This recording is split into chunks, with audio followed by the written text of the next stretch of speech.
I need blood.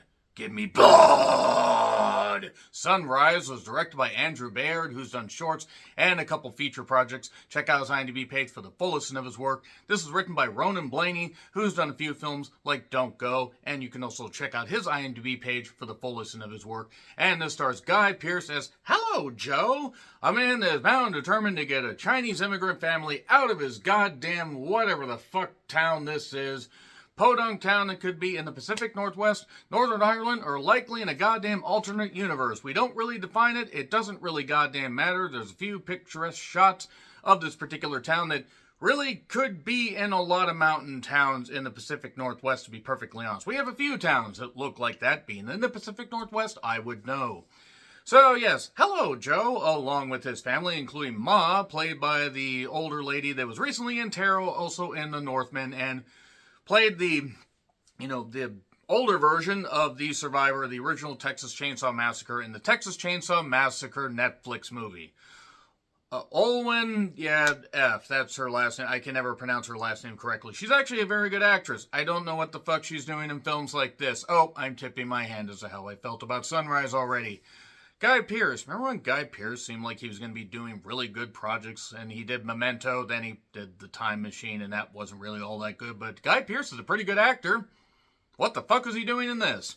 So, he's targeting his Chinese immigrant family that loses their husband and has to make do on their farm, and they're being targeted by Guyde Pearce and his cronies for reasons. This town seems to have like all of 10 fucking people in it. I understand low-budget productions, but Jesus fucking Christ. Anyway, there is only one person that can stop this whole thing. That is a man named Fallon. Thankfully, not Jimmy Fallon, because that would have made the movie even worse, because Jimmy Fallon is a terrible late-night talk show host. Alex Pettyfer, who is in In Time and Magic Mike, and actually has been in some big projects. Yeah, from there, we basically just have Fallon, who ingratiates himself along with this Chinese immigrant family after they find him at their farm, and then we get flashbacks as to how Fallon came to be, and that this Chinese immigrant family must solve this mystery before they're all history. Sunrise tales, woohoo, that is about all I can give for the non-spoiler description. And yes, there are a few themes in this movie that do work, like the fact that people are still steeped in racism, and when people just want to live and make do, and if they have to, put themselves in another location, they have to, immigrate to another country, we can actually accept people and let them work hard because they just want to achieve their dream. They're human beings after all. They're not hurting anybody, let's just let them be. And that could have worked. And then Guyde Pearce basically just goes over the top, yet also very blandly, oh, you're kind, this kind, all that kind of stuff. That's not acceptable behavior, by the way. If you are that kind of racist asshole, you are a fucking moron, and you really, quite frankly, need to check yourself before you wreck yourself. Pull your head out of your goddamn ass so you don't get your own shit in your head. Now, there's a bit of talent in this cast. I will say that those that play the immigrant family, I think I recognize the one that played the mother. Other than that, I didn't recognize the ones that played the kids. And from there we have a movie that basically tips its hand early on as to where it's going. Doesn't deviate from that path, but proceeds to basically tell this story in one of the most boring and bland ways possible. And I'm sorry to say this, but this is one of the worst movies of the year. There are ideas that work, but a lot of it is cliched, and none of it really amounts to much of anything. Any attempts to make this all dramatic and, have these themes of revenge and all this stuff, it doesn't hit. It doesn't hit at all. I'm sorry. The acting also, it's like everybody's in a soma coma. So while I'm sure the director, the writer, and others did their best, this was really, really boring. I really did not like this. It's on Tubi right now if you want to check it out. I am going to get into spoilers, which really won't take very long. That's all I'm going to say. On Tubi, 3, 2, 1, and spoilers. So, it turns out that Fallon's a vampire. Fallon had gotten caught by Guyde Pearce's group. Well, mainly Ma, because Guyde Pearce didn't want anything to do with this, as we find out in the flashbacks.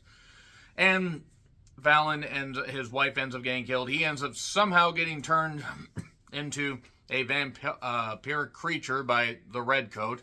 That is something that is referred to a little bit earlier on, that this redcoat grants like great things for people, and if you sacrifice animals or you sacrifice this, okay, but then you have to sacrifice more and more and more and more. You make a blood pact or whatever. I mean, I'm sure that there are things that probably could have hit a lot more for people, but I just refuse to fucking care because I'm sorry, this didn't hit. This didn't hit at all. Doing a twist on the vampire tale is fine. You can actually have some good things, come out of that. This just didn't work. This just was heavy-handed, boring, and also very, very bland. There's enough material for about 45 minutes, and this thing was stretched out to 93 with credits. So, yeah, the father of this family gets killed when trying to negotiate to keep paying to stay on some land because they just want to have a farm and live. But Guy Pearce is over the top stupid with his, racism and everything and says, no, I kill you. Fallon ends up showing up, helps out the family. And also there's this side plot of, Guy Pearce. And I know his name's Joe, but just saying Guy Pearce's just sounds funnier. His daughter is kind of, there's this... or not, she's just, okay. Not daughter, like this girl that his son likes. That Edward also likes. The son is there. I mix those two things up. I apologize.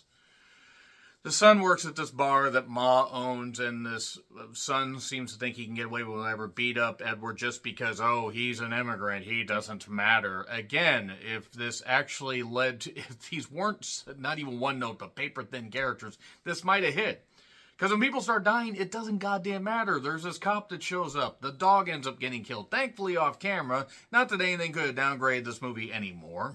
And, yeah, after giving him some animal blood, Edward, and after Emily, the daughter, gives him some medicine and everything, and Emily's a doe-eyed, innocent girl that just doesn't understand, this horrible stuff around her. She's just a kid.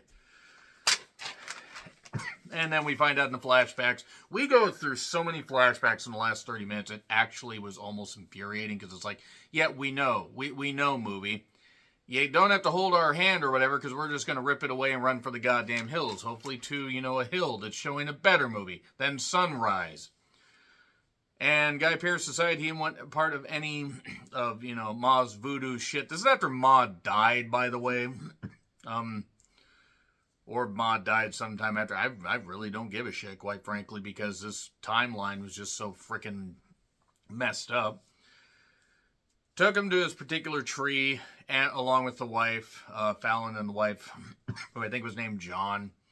So right there, I'm annoyed that they would include my name in on a movie like this. I kid, of course. This movie has a lot more problems. Yeah, we go 10 years earlier, we find out, that's how he came to be, and then he would, and then we go back to current time, and Guy Pearce got bitten, so now Guy Pearce is changing, and then we get racism in a church where it's like, you don't deserve to have this land, my father and his father before they did all this stuff, and yeah, maybe it's an allegory for the fact that you should accept change, or you're just going to get left behind, and if it had been a better movie, that might have worked.